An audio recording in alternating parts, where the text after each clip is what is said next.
अस्सलाम वालेकुम। Third year class. आज हमारा लेक्चर नंबर 2 है।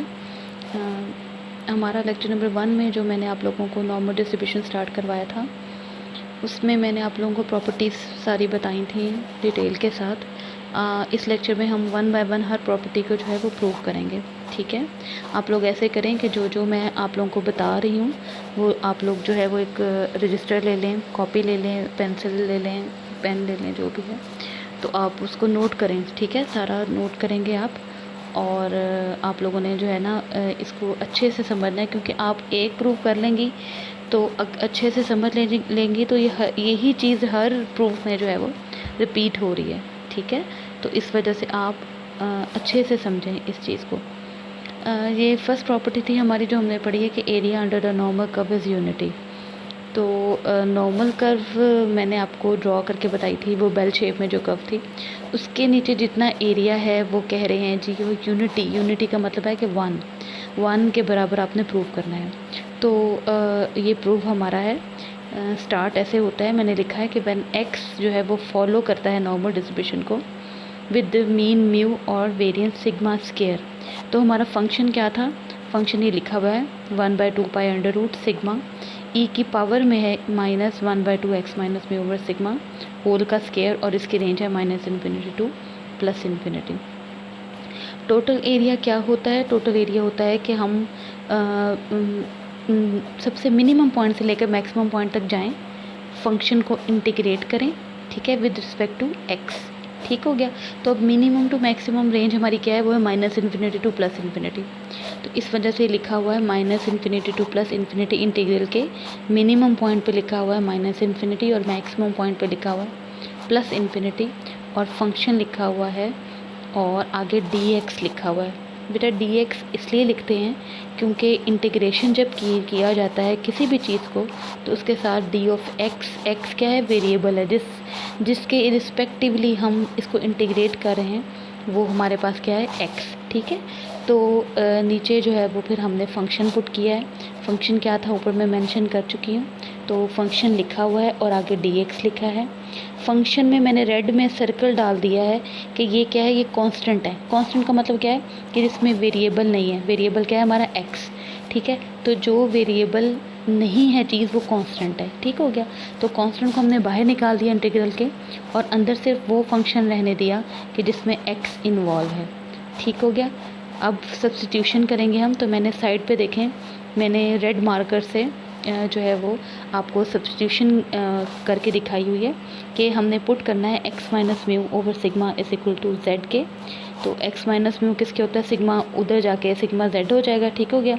और x के विद रिस्पेक्ट टू क्योंकि हमने इंटीग्रेट करना है तो d ऑफ x हो जाएगा, और सिग्मा क्योंकि कांस्टेंट है तो सिग्मा वैसे का वैसा रहेगा, और z एक वेरिएबल है तो dz हो जाएगा। देखें हम ये क्या करें, हम x से जो है वो ट्रांसपोर्ट हो रहे हैं z के अंदर। ठीक हो गया, यानी कि एक्सचेंज कर रहे हैं हम z के अंदर। ठीक, अब हमारे पास वेरिएबल है वो x की बजाय क्या हो जाएगा? वो z हो जाएगा। अब एक बात ध्यान रखिएगा कि लिमिट्स जैसे जैसे हम सब्स्टिट्यूशन करते हैं, हम लिमिट्स की भी सब्स्टिट्यूशन करेंगे। लिमिट्स क्या है जी? -इन्फिनिटी और +इन्फिनिटी। आप x की जगह पे -इन्फिनिटी लिखेंगे तो z भी -इन्फिनिटी होगा। इस सब्स्टिट्यूशन के अंदर की बात कर रही हूँ। ठीक है, और हम इसमें x +इन्फिनिटी लिखेंगे तो हमारा z भी +इन्फिनिटी, यानी कि हमारी लिमिट्स पे कोई इस चीज़ का सब्स्टिट्यूशन का जो है वो कोई इफ़ेक्ट नहीं है। लिमिट्स जो है वो सेम रहेंगी। तो इसी वजह से सब्स्टिट्यूशन गिव्स हमारे पास क्या आ जाएगा? 1/2 पाई अंडर रूट सिग्मा, वो बाहर है। आगे इंटीग्रेशन के अंदर क्या है? e की पावर माइनस ये x minus mu over sigma whole का स्क्वायर जो है वो किसके बराबर है? z के बराबर है। ठीक है, तो z है तो z लिख दिया, z का स्क्वायर हो गया, और डिवाइडेड बाय 2 वैसे का वैसा। उसके बाद dx की जगह पे भी हम सब्स्टिट्यूशन करें, वो क्या है हमारी? Sigma dz। तो ये सिग्मा dz आ गया। उसके बाद हमारे पास 1/2 पाई अंडर रूट, नीचे जो है वो -इन्फिनिटी +इन्फिनिटी e की पावर -z² dz है।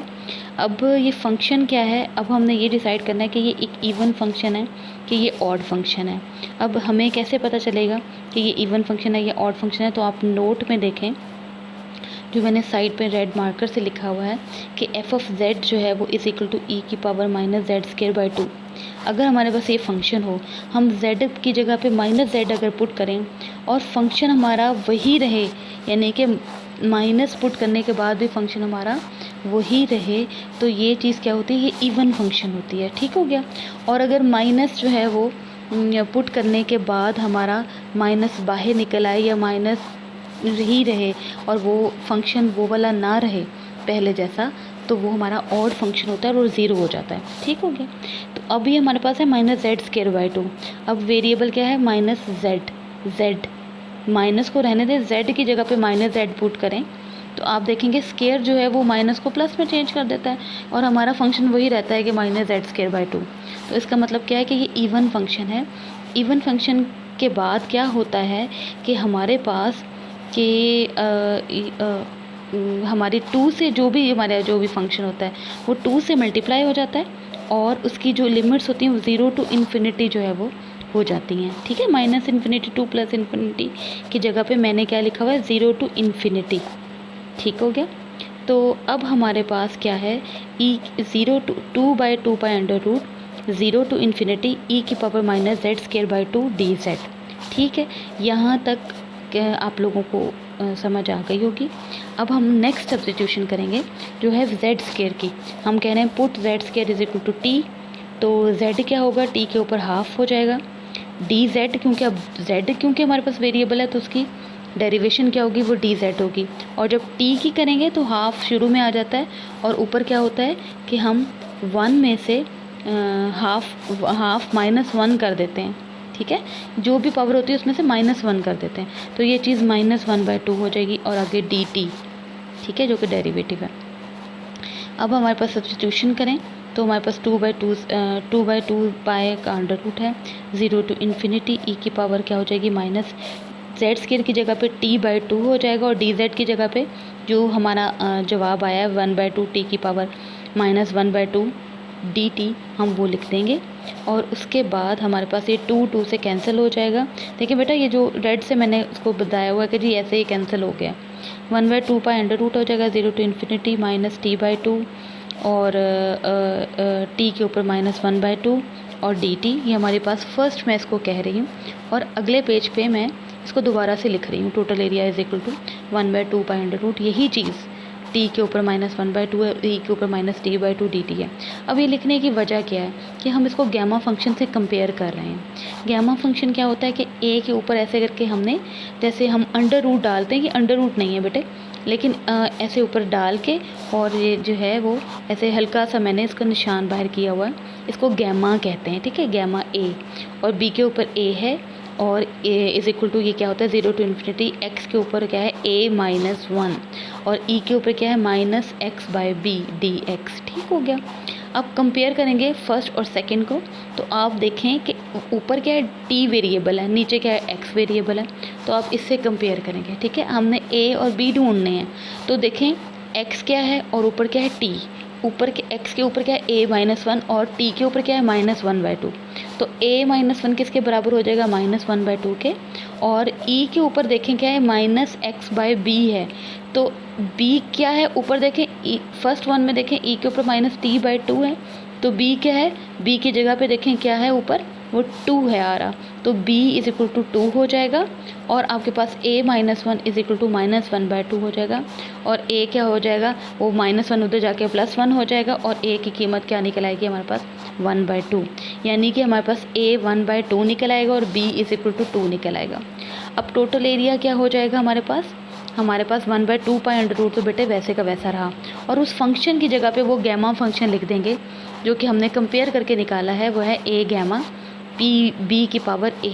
अब a क्या था और b क्या था वो हम लिखेंगे 1/2 गैमा और b क्या है 2 के ऊपर क्या है a क्या है 1/2। ठीक हो गया जी, 2 की 1/2 के ऊपर मतलब कि 2 का अंडर रूट है। ठीक हो गया जी, और 1/2 गैमा जो है वो इज इक्वल टू होता है पाई अंडर रूट के बराबर, ये मैंने साइड पे लिखा हुआ है, तो पाई अंडर रूट लिखें 2 की अंडर रूट लिखें, तो वो दोनों जो 2 पाई अंडर रूट है उससे ये दोनों कैंसिल आउट होके ये 1 के बराबर प्रूव हो जाएगा टोटल एरिया।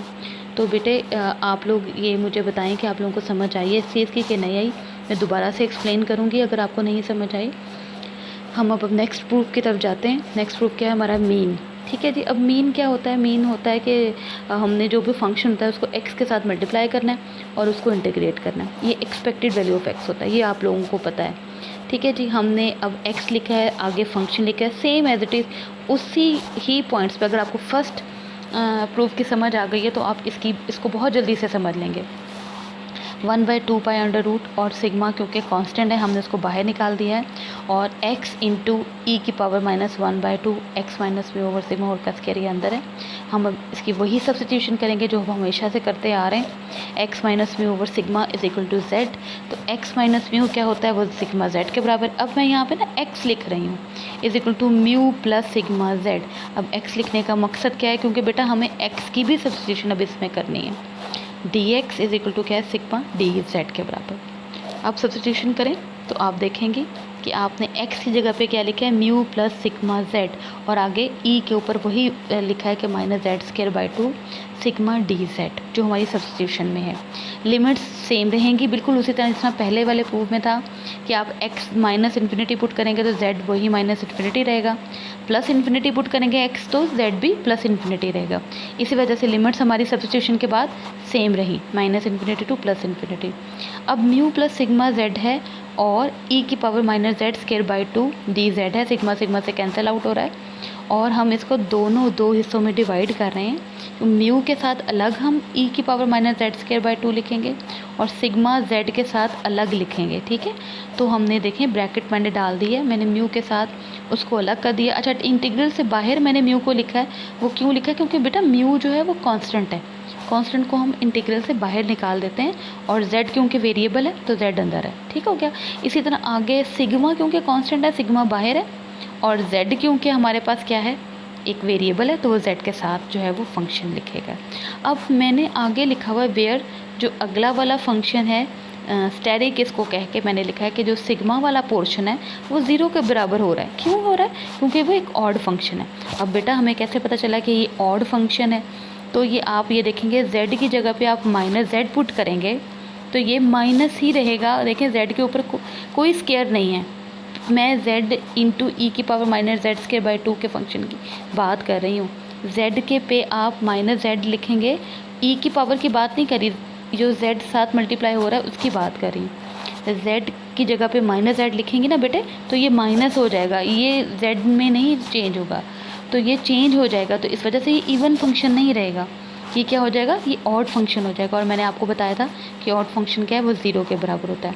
इसी वजह से ये पूरा पोर्शन 0 हो जाएगा, और वो जो हमारा स्टेरिक वाला जो इक्वेशन है वो क्या बन जाएगी, वो बन जाएगी 1/2 pi under root into mu और -infinity to plus infinity e की पावर -z² dz।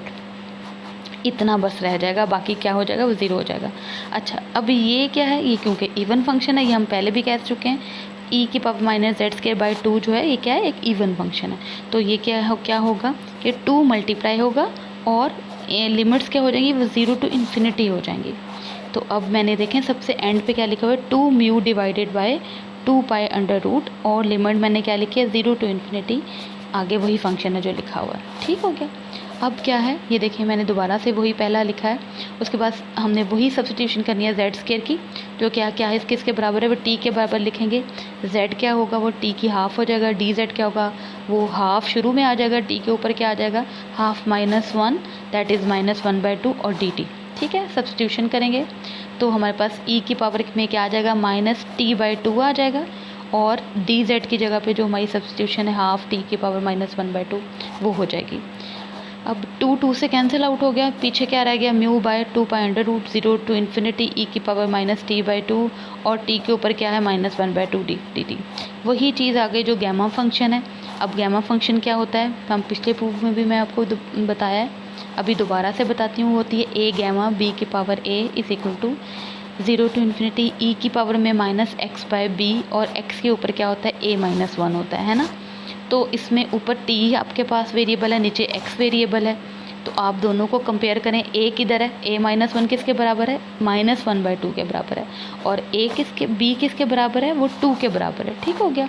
तो -1/2 a उधर जाके +1 हो जाएगा, ये 1/2 हो जाएगी। और आप लोगों को ये बात दोबारा से वही चीज़ है कि a क्या है वो 1/2 है, b क्या है वो 2 है। तो ये a की जगह पे हमने 1/2 गैमा लिखा, b की जगह पे 2 लिखा, a की जगह पे 1/2 लिखा। तो 2 के ऊपर 1/2 का मतलब क्या है, वो 2 अंडर रूट है। और 1/2 का गैमा जो है वो किसके बराबर है, पाई अंडर रूट के बराबर है। तो ये पाई अंडर रूट अलग हुआ, 2 अंडर रूट अलग हुआ, ये दोनों कैंसिल आउट हो गए और सिर्फ हमारे पास क्या रह गया, म्यू। म्यू क्या है, जो हमारा मीन है। ठीक है, तो यही प्रूव करना था। ये दूसरी प्रॉपर्टी है कि जिसमें उन्होंने कहा है कि जो आप मीन म्यू के बराबर प्रूव करें और वेरिएंस जो है वो सिग्मा स्क्वायर के बराबर प्रूव करें। तो बेटा आज अभी मैंने आपको सिर्फ मीन तक पढ़ाया है, अभी हम नेक्स्ट लेक्चर में आपको वेरिएंस जो है वो सिग्मा स्क्वायर के बराबर प्रूव करवाऊँगी। आज मैं थोड़ा सा वैसे आपको 2 प्रूव करवाए हैं, इस वजह से करवाएं हैं ताकि आप लोगों को अच्छे से समझ आ जाए। यही चीज़ें हर प्रूफ में बार बार रिपीट होंगी। आप लोग जो है वो इसको समझें, मुझे बताएं, मुझे फ़ीडबैक दें कि आप लोगों को इस चीज़ की समझ आई है, ताकि फिर नेक्स्ट लेक्चर में आपको बता सकूं। बाकी अल्लाह पाक आप सब लोगों को अपनी हिफ्ज़-ओ-अमान में रखे, अपना ख्याल रखिएगा। अल्लाह हाफ़िज़।